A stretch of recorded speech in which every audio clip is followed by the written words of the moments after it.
Hello everybody and welcome to the channel for today's video. I wanted to talk to you about awakening to narcissism and how it leads to empowering your spirit man. So let's jump in.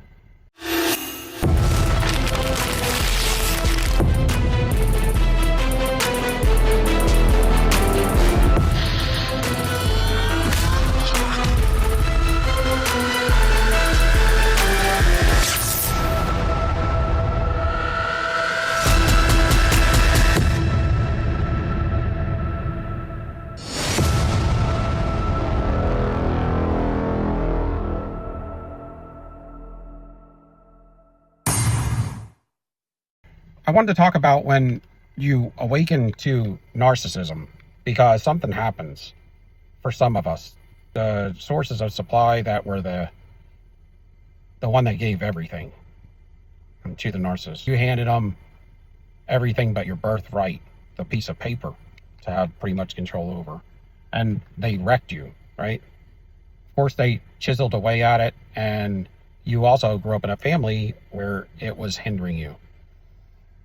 They call these generational curses. And I do believe narcissism, or growing up under it, or in between it, or being the black sheep, or becoming the narcissist, whatever, is going to be a generational curse based on your genealogy.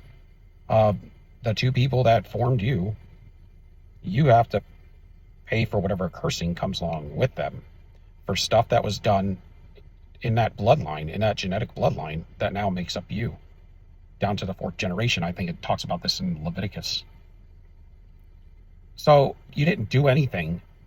As a child, you're born into this. So you didn't do anything, and the narcissist didn't do anything. But we have free will. And people are going to tend to be susceptible to certain things. Some people are susceptible to certain drug addictions, or some people are susceptible to hoarding, or being vain or pompous, or being too humble, giving too much, giving too less. All of that, those are susceptibilities, right, in life. And that just shows an unbalanced nature in your life that was kind of taught to you in childhood. So it's kind of getting passed on that these are the values either one or more of your parents had, or caregivers, and they either taught you to operate the same way, or to operate in a way that was sufficient for them to benefit off of it. So the black sheep is the one that is trained up a certain way to be groomed to take care of the caregiver, to supply their needs, or to please them, to accept their negative energy, and to be molded. Children are always have the ability to be molded. The narcissist, on the other hand, is more susceptible to choosing to be as the abuser. They don't have to, but that's why they go down that road, because it's a choice, because they could have been anything as well. So that's why you see those differences. But we both grew up under the same generational curse. But why in childhood did the narcissist go their way and you go yours? What happened there? Or how is that fair? Well, like I've said before, I personally believe I believe in the Bible. I'm a biblical guy, and I know the word pretty well, and I have a seminary background. But what I wanted to say is, until awakening to narcissism, I didn't believe we ever existed anywhere outside of this before, except for there are some inklings that lead to something else that the word is expressing, but you don't hear it talked about very much. So you get caught up in this bubble based on whatever knowledge, wisdom, and understanding is already out there. And then we take it on as that's all there is. I am a person that knows that's not true at all. And I think that's why I've been labeled weird or odd or different my whole life, because I analyze things, and y'all do too, but I'm just trying to make a point. What we see on a daily basis is not how things are really being wielded behind the scenes. We could take it as a rich man that runs a company, right? or a politician. The politician, and these politicians today, they really look like idiots. But do you think they would put an idiot in a position like that? Then they say, well, they're just being puppets. That is true, but you're still not going to put an idiot in that position. You're going to put somebody in there that's very intellectual, somebody who is cutthroat when they need to be. They can be a master manipulator and fake the compassion, because we know that comes from the heart and soul, spirit man. And these people don't have that. With that all in mind, they are intelligent individuals to be in that high-ranking power, place of position. But why do they look so idiotic? They look that way because what they're telling you is not what's aligned with what is really the agenda behind the scene. When you got to tell some group of people, a city, a town, township, a state, a country, a lie, because you're doing something else behind the scenes, you may look like an idiot. But nevertheless, if it works for the collective, for the hierarchy, then so be it. And they will play that part. A lot of times the narcissist will play that part. The narcissist plays stupid all the time because they have the same spirit that is running this world system. That's why there is nobody that knows about narcissism. The people that know about narcissism do not know about it to the extent of what I go over on this channel. Most people just think, still to this day, outside of a small group of people, it could be several million, is still small in this world when you're talking about billions of people that really know what we know and have experienced it and awoke to it. A lot of times you will never find somebody that's awoke to narcissism in the physical form. You only find them online in some sort of group collective, kind of like on these channels, right? Well, that's because they're far and few between, and they're in different states, different countries, different townships. But just like those politicians or those people of those big organizations and companies, they look not so smart. They look like maybe idiotic because what they are getting you to believe is not what is the truth of the matter. They call it smoke and mirrors. It's kind of like if there was a war going on, they may tell you it's from, well, somebody's trying to use different kind of securities outside of the OPEC dollar. So that may be the real reason we had a war with them. But they may say that something else was the reason for the war. Like something got blown up. A lot of times, the real agenda, the true agenda behind the smoke and the mirrors, they blew us up, so we're going over there and blowing them up. We're going to get them back. Yay, you get the whole country behind you. And you go over there and you blow them up. But who are you blowing up? A lot of times you're blowing up townships with innocent people that had nothing to do with whatever it was that you're going over there to blow up. It's like, I went to the city of Charlotte. It just got blown up because some bomb went off somewhere in another country. We have nothing to do with that. It's just labeled as our country. But I'm just trying to bring some sort of awareness or proof that this stuff does occur. And especially if on my Revelation N 505 channel, I do believe that the Millennial Kingdom has come and gone, and we're in Satan's little season. And there's a lot of proof to it, but until you look into it, you're gonna probably be like, what? You're crazy. But check it out. My point is if we were reset in just say 200 years ago, when a reset occurs, or the reset of like Noah's Ark, right? That was a reset. 40 days and 40 nights of flooding. Everybody perished except for the 8 people and the animals on that ship. What happens after a reset are different things. So in the case of Noah, well, he was a godly man. So chances are they wouldn't have held back information that they knew that was available pre-flood to their children and grandchildren. They're going to let them know everything that they know to pass on the full amount of information, because God's not a person that wants us to hide secrets. And we're not in a place of fear and competition where you'll hear people that are toxic say, well, I don't want to, don't teach them everything you know. If you're training somebody in a job, don't teach them everything you know, because they're going to take your job from you. Well, I don't believe that. I just believe that that's a fear that people live under. And if you live under fear, then it will promote itself in your life. It will show up. A lot of people address fear with ego as well. I don't know if you ever heard that, but that was interesting when I learned of that. Because fear is an illusion. Ego is an illusion. And the narcissist mask is an illusion because it's not true.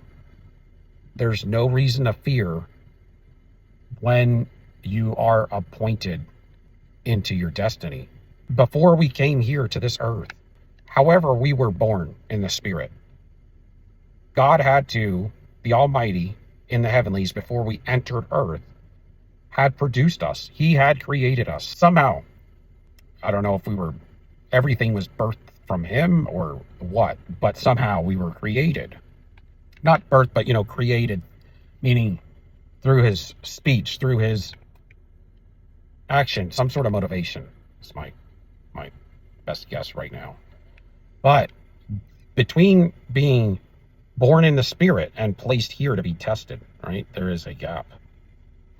Could be, I don't know, from the heavenlies to here, before you go into wherever your mom's womb was, right? And God he's a fair God. He's fair. He gives a lot of people chances before he judges them. He has his people he wants and he promotes, and people of his nature walk in humility. And if you know anything about love, humility, and the 9 fruits of the Spirit, that would be the character of his people. With that, there's a lot of chances that comes before judgment. If you're an empath, because you gave the narcissist 1,000 chances before you quit. But between there and here, our birthing, we had decisions to make to choose who we were going to be in our innateness. This is my opinion, because I don't believe we were just birthed in the womb, came out, and then we decided. I think we had decided a long time ago. I think we had decided in between, maybe not a long time ago, but in between. God knew a long time ago, and he addressed positions for us. So each family that we grew up in was fair for us, and the things that occurred in our life were fair for us, and we're walking out just for the courts of heaven what and who we are. It's just proof down here. Do we have decisions to make? And I used to say no, but I do think we do have some. I mean, we have to choose salvation or not. We have a cause and effect. I don't believe our innate spirit changes. I believe that you can be corrupted in your decision making. It may not hit the spirit of the individual as corruption, but if God, say, spoke you into existence in the spirit realm, you're heading towards your mother to be put into her womb. You're making decisions that hold trip here in the spirit. You're deciding who your innate self is based on information of the universe, of God's universal laws, maybe. Maybe not every decision, but it's a character build. It's at least a cookie cutter version of a character build. It's based on that. So your decision making could be, well, I've decided in between the spirit realm and being birthed into my mother, I'm going to be a liar, cheater, and a thief because it's easier and quicker. And I've already decided I would rather take that way than have to work hard and earn it. You see? And so you're positioned where you need to be based on what you deserve. Only God knows that, and only God would be the one to position you. That way it's fair.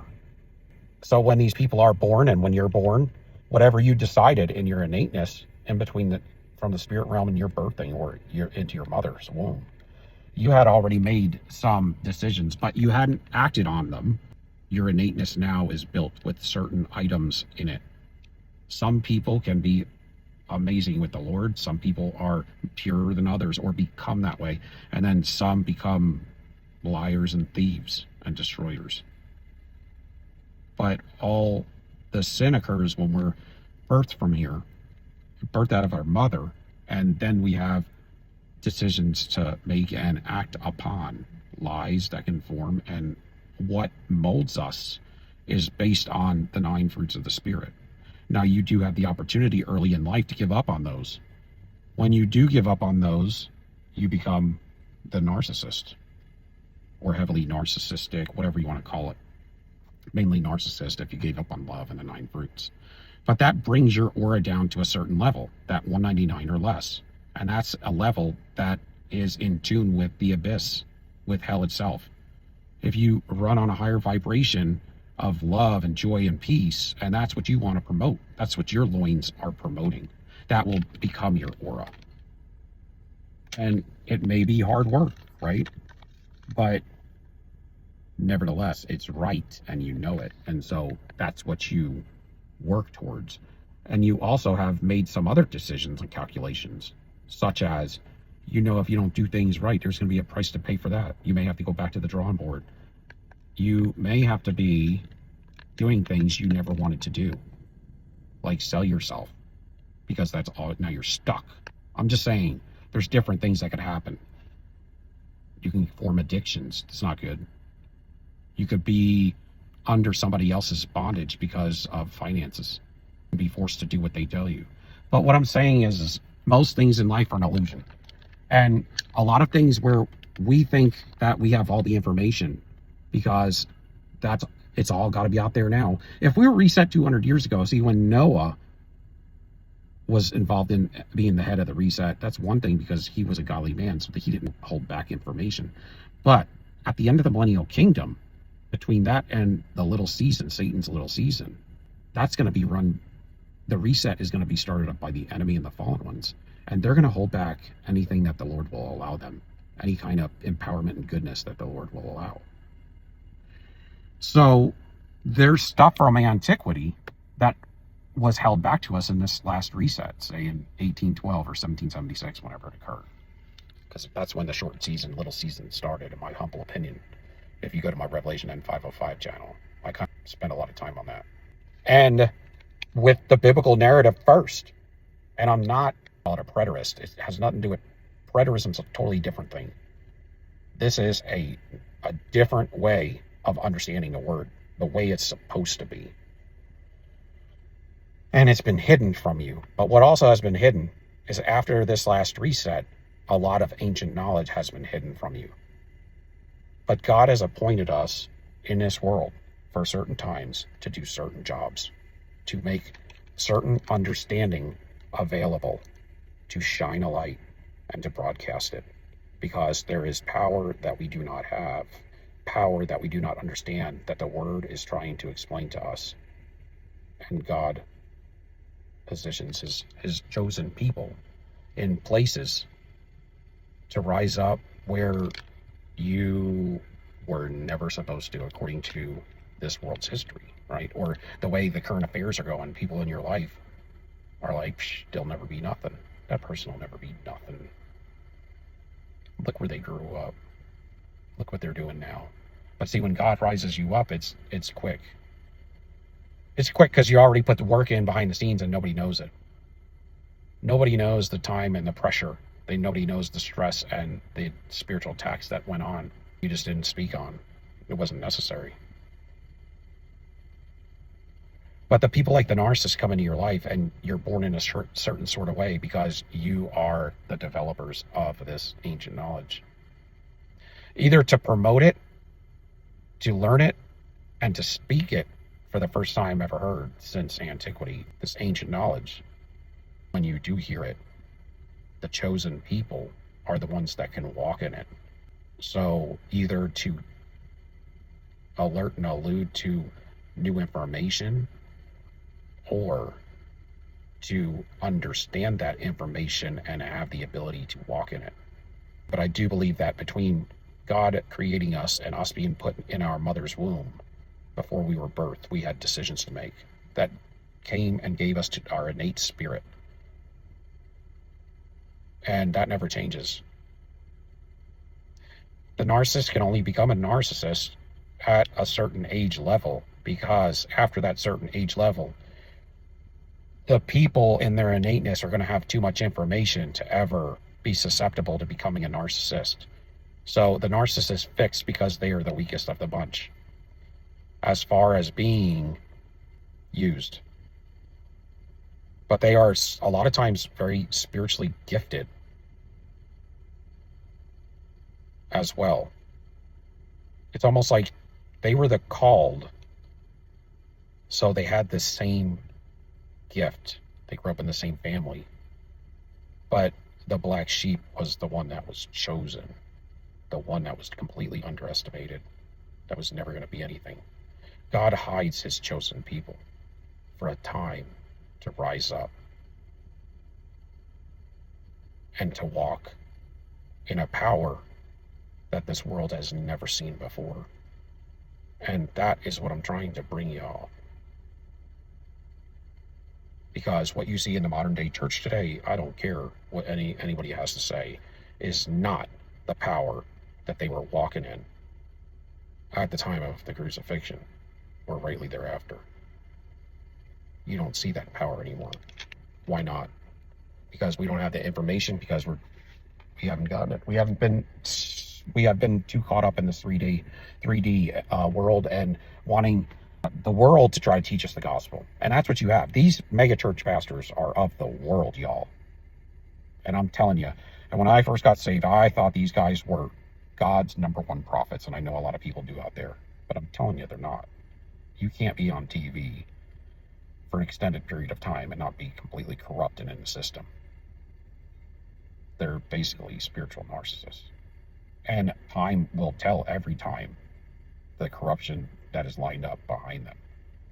You get a partial truth, but the stuff that you're missing is the stuff that you need for your full empowerment. But there is something to say about the walking in a certain alignment and healing and loving yourself and the 9 fruits of the Spirit that will line you up and protect you by the Almighty. He will give you full protection, and he will show you more. There's more to come, y'all. Thank you for watching. I love y'all. Till next time, Soul Job. Peace be out.